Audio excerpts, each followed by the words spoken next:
Hey guys, Brady here. I'm sorry for this ray of sunlight. My window is stupid, I know. But, anyways, before we start this review, I want to say something very quickly. I know my thumbnails lack any kind of creativity, aside from the game vlogs, of course. But I felt like I need to update my review thumbnails. And so I created a few thumbnails, and I thought I would, clean up the old thumbnails and put new ones in as well. I may not do that for the retrospectives and collection videos, but it's probably going to happen to some of the reviews. Maybe not any future reviews, but it's still a possibility. But anyways, back to the review. So, I have a question. Name the one most popular character in the 2014 Lego movie. By the way, this is part 2 of the Lego movie trilogy review. What do you think was the most popular character in that movie? That's right. Vitruvius. Morgan Freeman's talent led to Vitruvius. Okay, come on. It's Batman, for crying out loud. Batman was an incredibly funny character. Not to mention, he was also voiced by Will Arnett, who also voiced a character in The Nut Job. Oh. Yikes, that's harsh. But, so naturally, guess what Warner Brothers said? We need more money in 2017. Hence the Lego Batman movie. Yes, this is a real thing, guys. I kid you not. Batman had Batman versus Superman in 2016, but this came out after that. 1 year later, to be specific. And I know most of you guys are saying, hey, Batman versus Superman. I'm sorry. That's a really horrible film. Yeah, I kind of agree with you. But luckily for us, Lego was there to say, hey, we can make a better Batman movie than DC themselves did it. So, the Lego Batman movie was born. Bringing back Will Arnett, bringing back the same style of the first Lego movie, the same animation style, and the same kind of humor. How did it do? The same as the first Lego movie, except it's not on the same quality as Toy Story. That's the plot. That's not the plot. That's the exact same analysis that was given by Rotten Tomatoes. This is often considered one of the most funniest Lego movies of all time. It's literally a parody of Batman and comic book superheroes and, Batman in general, basically. So, yeah. But how did this film succeed? Is the question. The other question is, how long could I make this video? Because the previous video that I did was 29 minutes long. Let's hope we can make that 30-minute mark. Let's go. So the story here is that Batman is, of course, he doesn't live with, Wildstyle, his self-proclaimed girlfriend. He lives in Gotham City, obviously. And when crime strikes, guess whose signal gets put in the sky? Frickin' Batman. And so, Commissioner Gordon is like, we need to, sound the Batman signal. Beep. I can't imagine the 66 Batman theme song playing while the signal's in the sky. That would make the film even better, honestly. But I digress. So Commissioner Gordon and his band of policemen, they're rushing down to the streets, getting ready to battle with the Joker and all his cronies. I'm talking everybody's here. everyone. And some of the villains actually got a change. Riddler officially has long hair as opposed to, well, not long hair like in Batman Forever. Two-Face is now Hispanic for some reason. I don't know why. I don't know. Catwoman now says meow every time she says a sentence. Clayface is big. That's not even a change. There's even some supervillains that you didn't even think would be in this film. Like Crazy Quilt, The Eraser, Polka Dot Man, Zodiac Master, freaking the Rabbit Woman or something. What's her name called? March Harriet or something? I don't know. Clock King, Calculator Man, Kite Man, and the mother of all obscurity, freaking Condiment King. Condiment King. Happy birthday, Batman. This is your new celebration. Anyways, the mayor is with Joker, and she's like, I have just one question for you. And then the Joker is like, I am all ears. And he's like, do you play poker? And then Joker's like, on occasion. And then the mayor is like, well, I have one tip for you. And then Joker's like, go ahead and say it. And then the mayor's like, always bet on black. And then it turns out that that Batman disguised as has disguised as the mayor, and he's like, computer, play my mixtape or something like that. And so he gets in the Batmobile, listening to some heavy rock music, metal music or whatever, and he goes around beating up all the bad guys. And what are these bad guys trying to do exactly? Well, they're trying to, they're simply trying to destroy Gotham City and tear it apart. You see, Gotham City is built on a slim plane like this. And if that plane were to be destroyed, the infinite abyss of nothingness from the first Lego movie appears and is like, you're gonna die, Gotham City, if you don't watch out. Props for bringing back the abyss of nothingness. I have nothing else to say about that. Alright, but luckily, as usual, Batman wins. But Joker tries to escape, and he's like, what are you gonna do, Batman? Save the city or catch your greatest enemy. And then he's like, you're not my greatest enemy. And then he's like, yes, I am. And then my greatest enemy is Superman. And then that kind of makes sense since Batman v Superman happened. And then Joker's like, Superman's not even a bad guy. And then he's like, and then Batman goes on with this harsh monologue about how he hates the Joker. He's like, you mean nothing to me. No one does. God dang, Batman. When did the comedic adventure known as the Lego Movie turn into this suspenseful thing known as the Lego Batman movie? Good Christ. But, of course, and Joker is actually heartbroken by this. And he's normally a happy kind of guy. He's like, haha, I'm gonna cause trouble.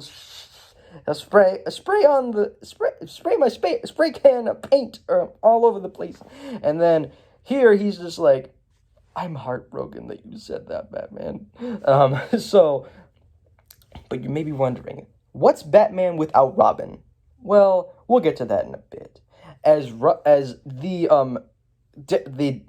They call him Dick Grayson, I think, or there's many incarnations of Robin. There's Tim Drake, there's Dick Grayson, there's Nightwing, but I digress.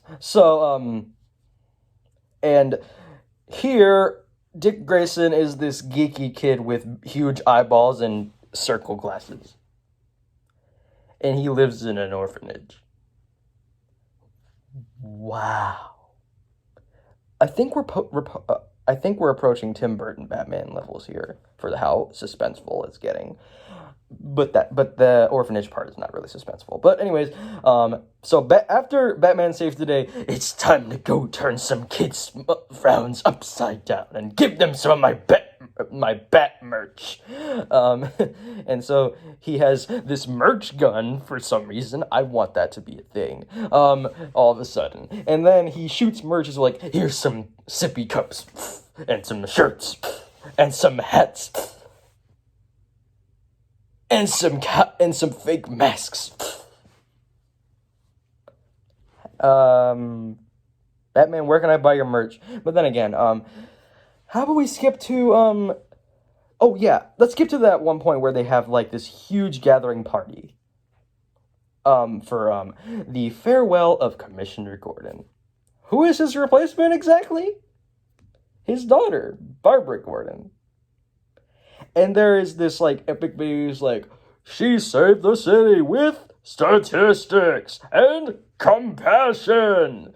And that video literally goes on for about a few minutes. And then Barbara Gordon is like, let's let the police force team up with Batman. Because if you think about it, Batman has been around for a very, very, very, very, very long time.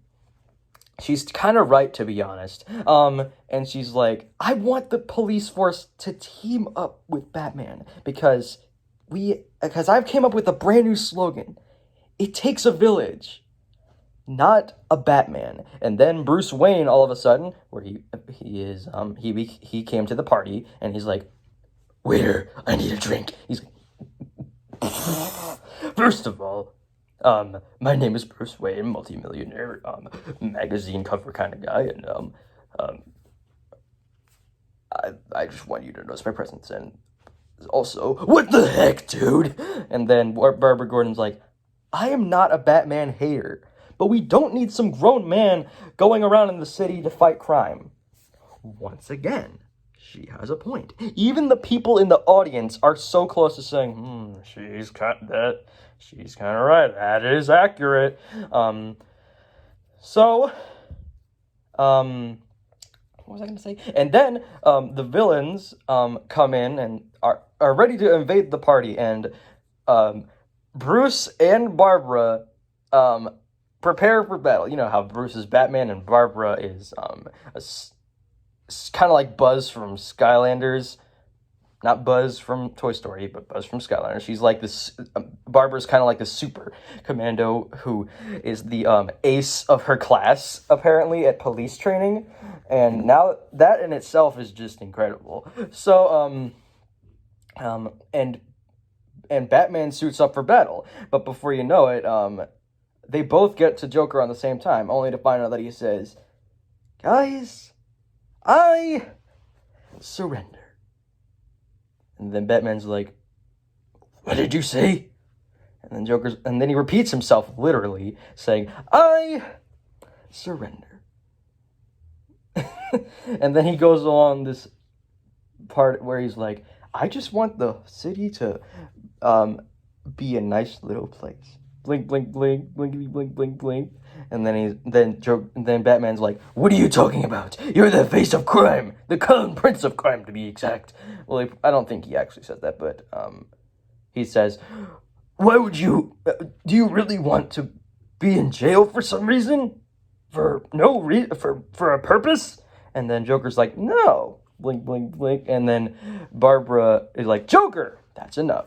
That's the essence of a running joke. Yeah. Let's continue, shall we? So, the news reporters are like, there's no more crime in the city. You can finally hang out with your family. And since we all know, if you don't know this, then you're stupid. Spoilers, Batman's family kinda oofed. His mom and dad kinda game ended. In other words, they died. A very tragic death. End of story. So Batman, of course, is depressed, and he's like, I don't have time to eat lobster thermidor right now. Ah! And then there's Alfred, apparently, and he's like, oh, there's this really funny part where Alfred references literally every Batman piece of Batman media there is, including the 60s show. He's like, I've seen... sorry for being on the camera so close to the face, but I just try to find the perfect camera angle. But anyways, Alfred's like, I've seen you go through similar phases in 2016, and 2012, and 2008, and 2005, and 1997, and 1995, and 1992, and 1989, and that weird one in 1966. So basically, he's trying to reference Batman, Batman Returns, Batman Forever, Batman and Robin, not like you would want to do that because that film is garbage, Batman Begins, Batman The Dark Knight Rises, and Batman v Superman. And the 60s show with Adam West. By the way, one of the most interesting superhero shows of all time. End of story. So, let's continue. So, apparently, I didn't tell you this, but Batman adopted Dick Grayson during the party, and he was kind of awestruck by Barbara Gordon for being so hot.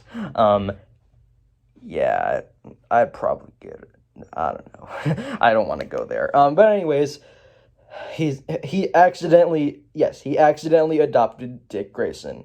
And so, he roams wild into the house, and he's like sliding on the table and saying hi to the secret camera and looking at the paintings, and he's like, I used to have a family until I got to the orphanage. Press F to pay respects to Robin, or Dick Grayson, I'm sorry. And then he finds the Batcave, and he's like, oh my gosh, oh my gosh, oh my gosh, oh my gosh, oh my gosh, oh my gosh, what is this place? And then he sees Batman, and he's like, Batman, whoa! And then Batman's like, you're darn right, whoa! And then Dick Grayson's like, wait, does Batman live in Bruce Wayne's basement? And then Batman's like, no, Bruce Wayne lives in Batman's attic. Now that is funny. And so Batman is preparing for a mission, and he's like, Robin's like, hey, or Dick Grayson's like, hey, can I tag along? And he's like, fine. And he's like,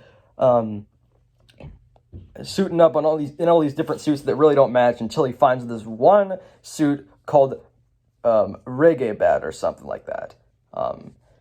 And then he's like, I have one nitpick about this. These pants are so tight, like I can't even throw a kick or jump in them. And he's like, I got an idea. And then he rips off the pants, and then he's like, yeah, he rips off the pants. And so they both get in the Batmobile, and then Batman's like, are you ready to save the day from crime, Robin? And yes, Dick Grayson came up with the name Robin, and then Robin's like, okay, but first, yeah, but first I have a few ground rules. And then he's like, ooh, what are the rules? And then Batman's like, rule number 1 is, life doesn't give you seatbelts. And then he's like, and then to the point where they're going so fast that Robin hits his head on the dashboard, and he's like, oh my goodness, I'm so sorry. As soon as I get back to the Batcave, I'll install some seatbelts. We're just gonna... He changes the Batmobile into the Bat Hover or something like that. We're just gonna mosey on out here, nice and slow. But anyways, what happens to the Joker and the rest of the bad guys? Well, the Joker, it gets sent to the freaking, what's it called? The Phantom Zone, later on in the film. But we'll talk about that in a bit.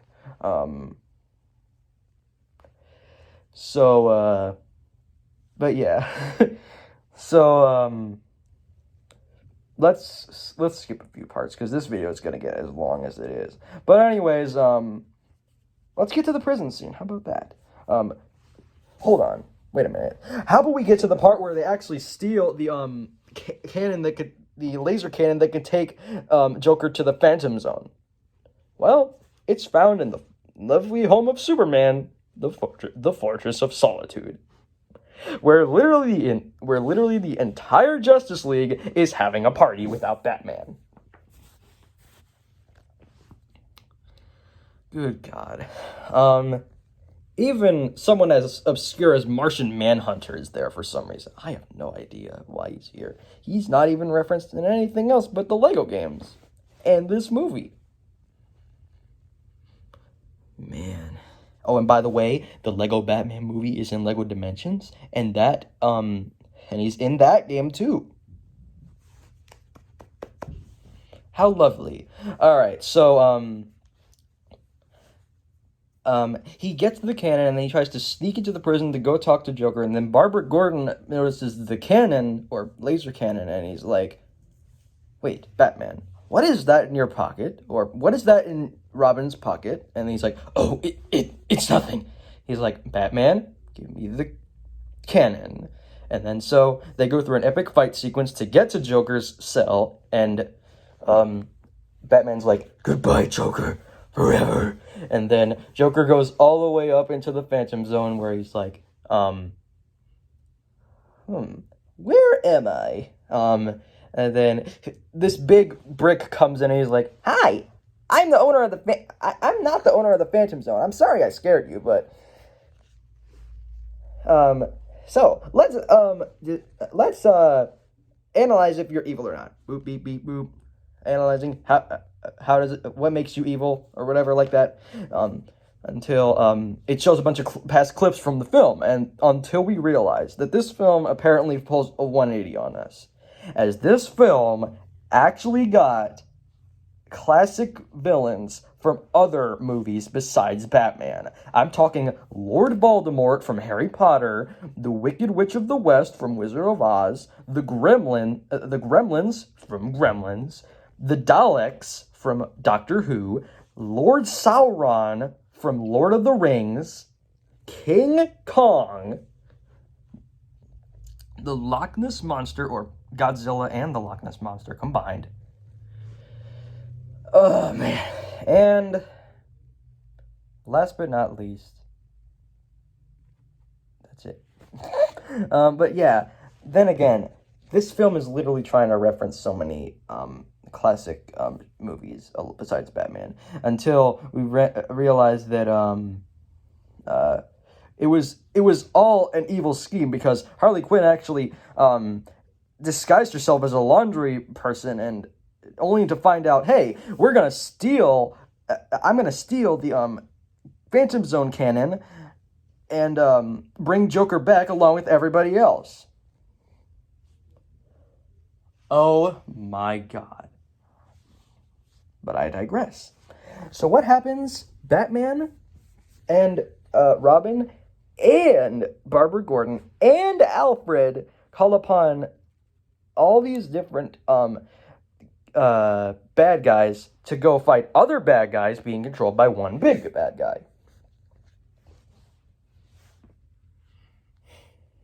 And they're all people who worked for Joker in the past.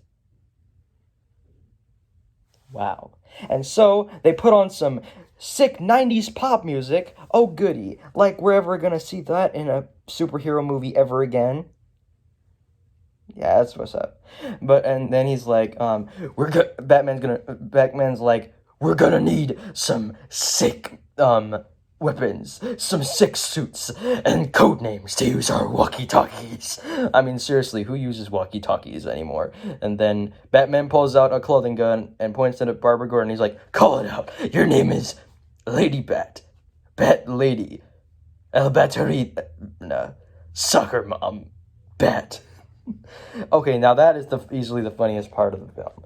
But, so, Batman, Batman, Robin, Batgirl, and Alfred, for some reason, who apparently wants to help out, suit up for battle along with all the other villains, and they're like, charge! And so, it's epic battle of villainy.